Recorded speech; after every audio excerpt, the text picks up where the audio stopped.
Alan Hashem is the brave person behind the Our Voices Matter series that aired episode 1 and 2 earlier this year. These episodes enabled some of those who had suffered adverse reactions to tell their stories. Determined to defy censorship and give victims a voice, Alan put together a team at his own expense, which included a journalist and a film crew. The first 2 episodes gained millions of views online and was gaining a huge following.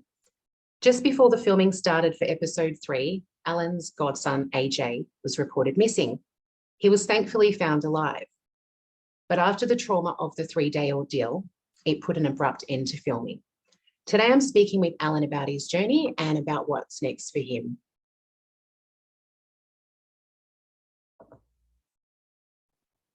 Hi, Alan. Thanks for joining me today. Oh, thank you for having me, Melissa.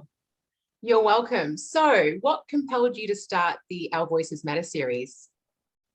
Look, I've actually experienced what it's like to have someone go through medical negligence. So my mum experienced that firsthand when there was an issue at one of the private hospitals. They didn't provide adequate care, which resulted in her dementia accelerating. And for the last 3 years, it's actually been quite emotional to be able to deal with someone that's actually gone through an ordeal like that. So when I did notice that there were a few stories starting to circulate around the internet, I noticed there was one group in particular that had 70,000 members, and those members were people that wanted to hear about stories of adverse reactions, and there were the victims of adverse reactions. And what Facebook decided to do after that, after the group grew to about 70,000 members, they just shut it down. And I couldn't believe that happened. So I thought, You know what, they want to silence these victims.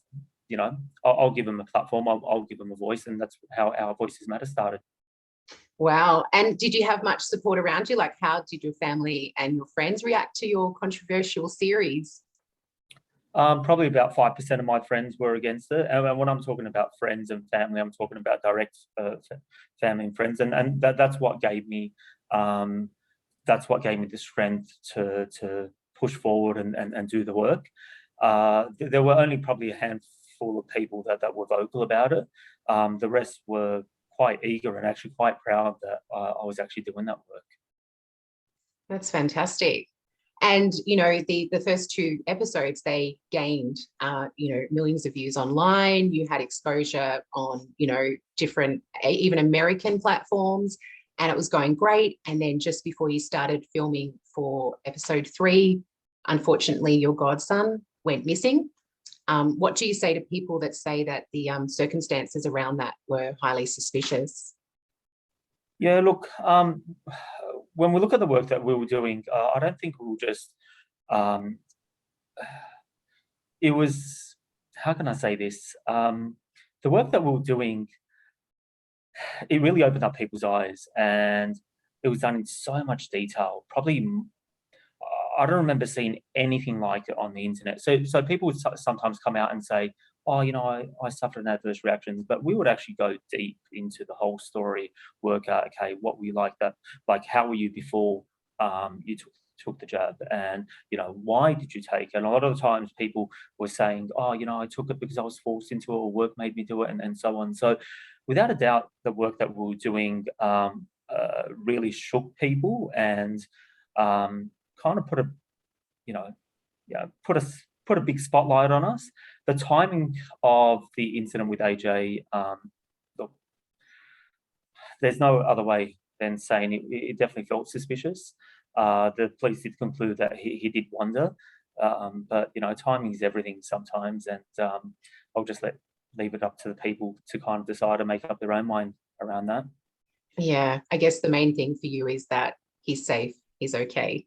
So Absolutely. Yeah. And obviously with the trauma of everything you went through, it did put an abrupt end to filming. You needed to put your family first, and that's fair enough. And, you took some time away from the computer, the internet, and whatnot, but you seem to have returned with a bit of a vengeance, and you have been spreading information, sharing other people's work. You've been attending rallies, and you're a part of the rallies now that are going on in Sydney. do you think you would ever go back to doing the series again, or are you taking a different turn now? Yeah, look, when I did come back from the farm, I definitely hit a brick wall, and as I mentioned earlier, so my mum suffers from dementia, and you know, it got a lot worse because of medical negligence. My father also ended up getting you know, his cancer kind of came back, and just the whole ordeal took its toll on me mentally. I did need some time off, and when I did decide to stop, it was just a number of those reasons. Everyone sat there and said, "Oh, Alan, you've been silenced. You've been silenced." Yeah. Anyone knows me, I don't shut up too easy. But I am human, and you know, I did go through. I have been going through a number of ordeals for the last 3 years. If it wasn't for my mum's dementia, I also, no one knows this, on the way back from the farm in June, and you probably don't even know this, just driving. It was a beautiful sunny day, and an L plater cut across the wrong side of the road and hit me at 100 kilometers an hour. Right. Oh. So I was dealing, yeah, no one knows this. So I dealt with that in June last year, and then dealt with, you know, the ordeal in September this year with AJ. And you know, I've had a lot on my plate, and I am human. I have recovered now. I do feel stronger. Just the answer to your question in relation to, you know, can we commence this work? There's a number of factors. The number of factors are simply this. So Rita, my journalist, not just was she doing the work, she believed in the work that she was doing so much that she's even picked up her family and moved rural. They packed up, sold up, and moved rural. So she's 3 hours away.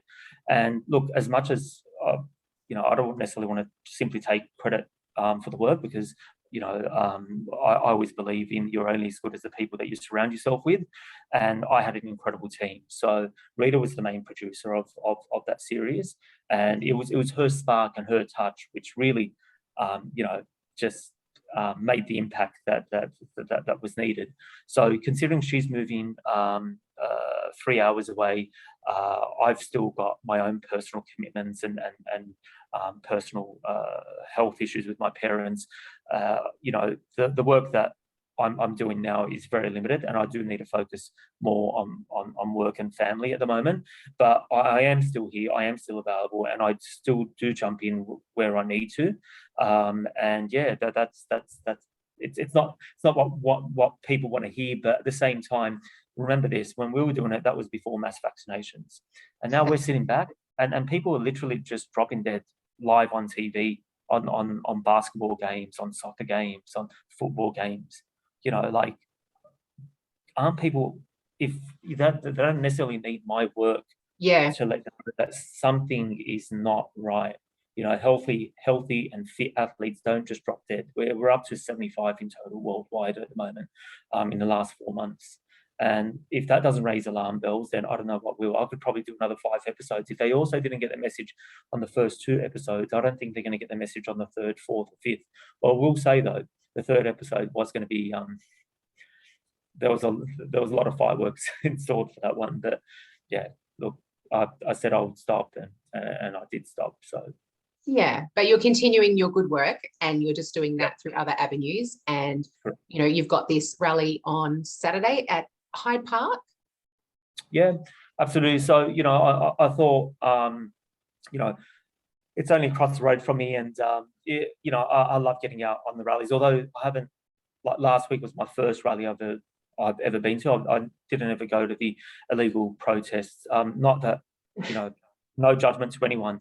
It was more so that I already knew that I already had a target in my head, and I didn't want to give anyone any reason to go, oh, look, there's Our Voices Matter, get him, detain him, throw him through court, let's slow down his work. My objective was to give a voice to those voices victims, right? And, you know, and I didn't want to take any attention away from them. So yeah, I am looking forward to Saturday's rally. I will be speaking on stage. I might have a surprise in store. You know, there's going to be probably a couple of people that I'm going to bring on stage from the series. Fantastic. Yeah. So, you know, I just didn't want to get up there and say the same stuff. Well, that's everything about Our Voices Matter. I think what drew a lot of people to it was everyone that, you know, and a lot of the other activists out there, they're all doing incredible work. But what the work that we were doing was very specific, and it was very it was focused on a single topic, right? And people were like, you know what, I'm mainly interested in this topic. I hear you with everything else that you're saying, but I'm really interested in this topic. So if I get up on stage, I just want to remain back onto that topic. I'm not bringing new adverse reaction victims. I'm just bringing the people that were in those episodes. And it just gives people, some people just want to go up to them and just hug them and talk to them and let them know, just a bit of compassion, because I can tell you right now, medical professionals, some medical professionals just gaslighted them and said, yeah, no, you're wrong. No, that's not why you're disabled. No, that's not why your mother passed away, So they call us the anti-vax movement. It isn't. It really is a freedom of choice and informed consent. And what I noticed specifically, when I went to Saturday's rally, geez, the people are incredible. They're not angry, right? Yeah. As much as they've gone through so much, they've got a smile on their face, and it's the people just coming up to you, hugging you, talking to you, and everyone was just. We were definitely all in this together. The people at that rally, right? That's the first time I like to say that. So yeah, look, I'm definitely looking forward to it. Hopefully, I'll see a few supporters there, and yeah, let's keep on fighting for our freedom. Excellent. So you're back and you're not going anywhere. You've just changed course, and And so the rally is organised by, is it Triple M? Yeah, Michael Sims. I met him probably on the same day that he gave me the speaking spot, and he dropped by my house. We went through and went through all the different locations, because he's not from Sydney. So we just walked around. I think we found quite an incredible location for Saturday's rally.